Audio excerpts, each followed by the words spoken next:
Did you know that an African kingdom once ruled Egypt?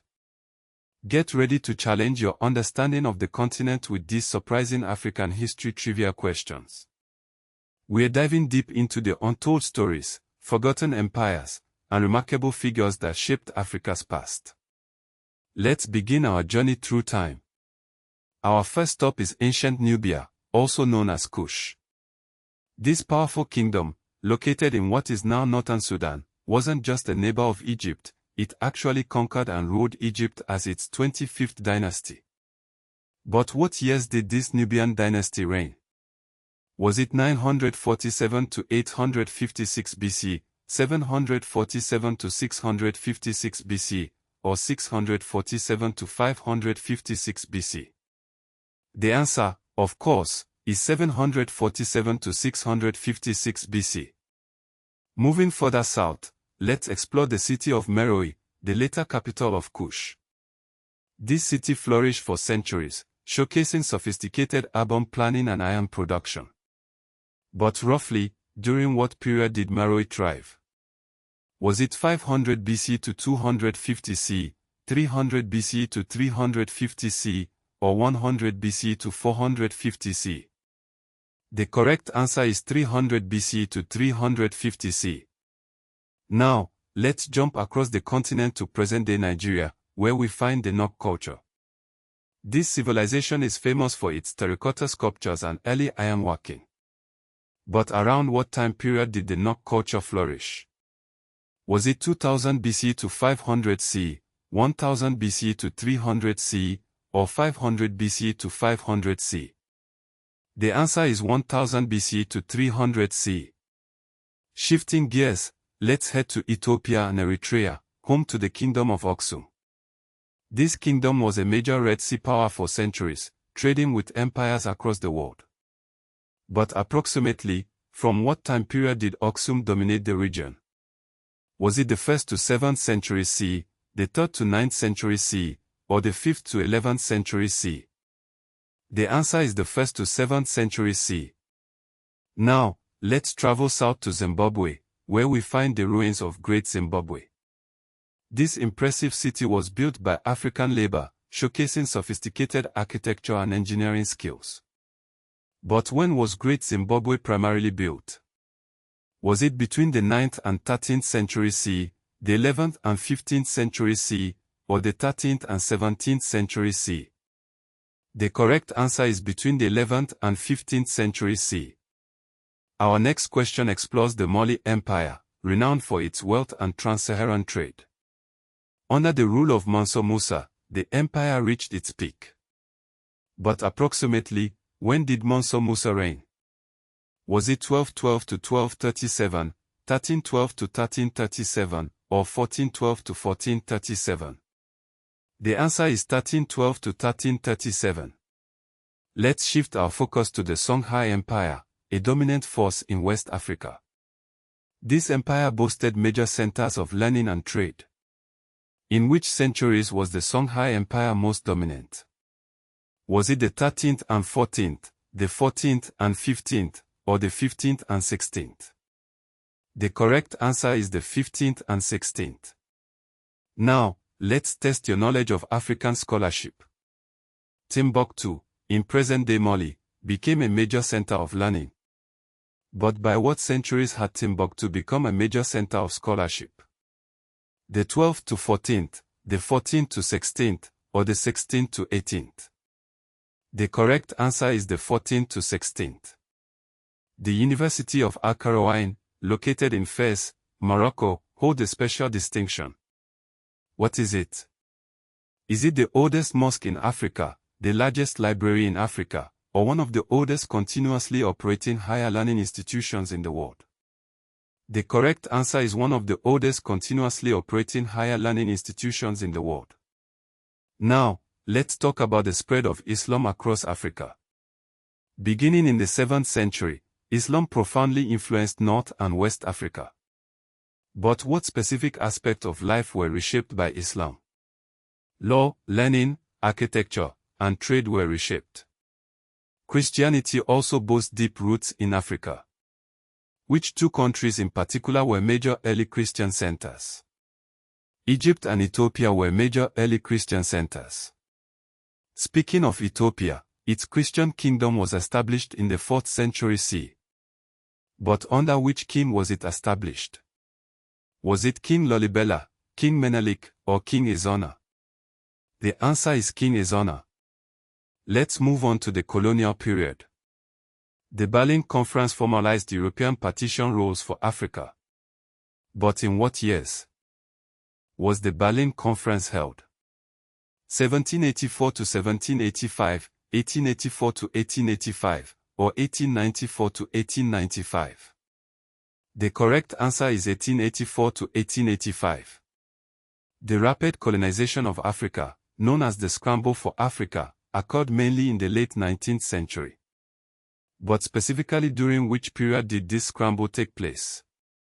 1860s to 1900s, 1870s to 1910s, or 1880s to 1914?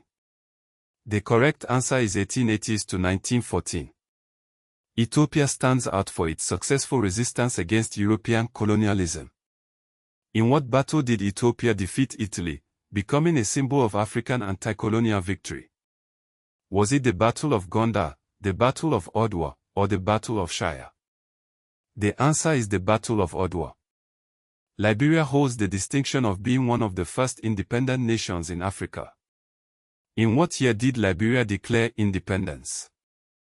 1747, 1847, or 1857?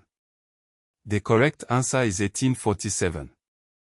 Now, let's consider South Africa's complex history. Apartheid, a system of racial segregation and discrimination, began in South Africa in 1948. But when did apartheid officially end? Was it 1984, 1994, or 2004? The correct answer is 1994. Ghana holds a significant place in African independence movements. Under the leadership of Kwame Nkrumah, Ghana became the first sub-Saharan African colony to gain independence from Britain.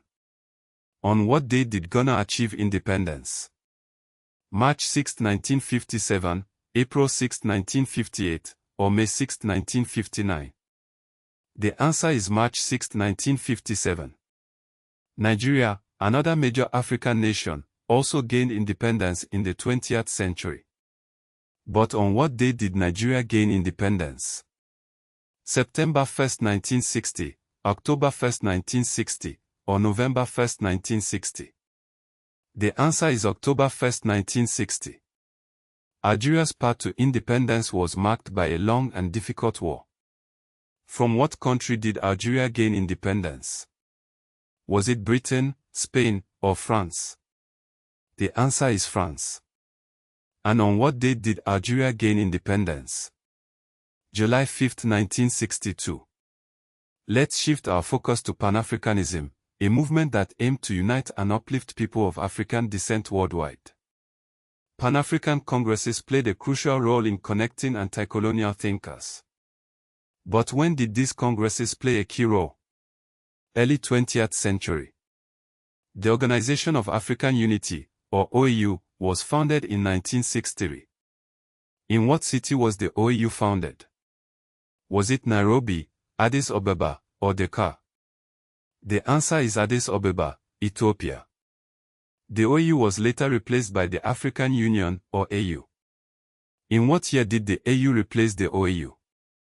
Was it 1992, 2002, or 2012? The answer is 2002. Moving beyond national and continental organizations, several regional blocs reflect ongoing integration efforts. Can you name one of these regional blocs?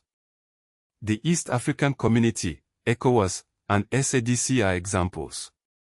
Now, let's delve into Africa's deep scientific and technological history. Iron working in Africa developed independently in multiple regions. Was it simply imported from outside, or did it develop independently? It developed independently. The Nok culture is among the earliest known iron-using societies in sub-Saharan Africa. What materials are the Nok culture famous for? Terracotta. The Meroitic script, from Kush, presents an ongoing challenge to historians. Is the Meroitic script fully deciphered, partially deciphered, or not deciphered at all? It is only partially deciphered. Great Zimbabwe was built using local stone, showcasing sophisticated architecture. Was mortar used to build it? No mortar was used. Swahili civilization along the East African coast blended diverse influences. What were they? African, Arab, Persian, and Indian Ocean influences. Now, let's recognize some remarkable African women in history. Amina of Zozo is remembered as a military ruler in what is now northern Nigeria. In what century is she often dated? 16th century. Nzingamban resisted Portuguese expansion in present-day Angola. What years did Nzingamban reign? Circa 1583 to 1663. Yasantowa led the War of the Golden Stool against British colonial pressure. In what present-day country did she lead this war? Ghana. Nehanda Nyakosikona was executed by the British after anti-colonial resistance. In what present-day country was Nehanda Nyakosikona executed? Zimbabwe. Finally, let's remember the African global influence. Enslaved Africans and their descendants shaped the Americas, the Caribbean, and Europe. Can you name one way they made an impact in these new lands? Through their labor, culture, language, religion, and political struggles. Many foods, farming techniques, music forms, and spiritual practices in the Atlantic world have African origins. The Haitian Revolution was profoundly connected to African-born people and African resistance traditions. What years did the Haitian Revolution take place? 1791 to 1804. How did you do on our trivia challenge? Let us know in the comments, and share any other fascinating African history facts you know. Don't forget to like and subscribe for more history Q&A.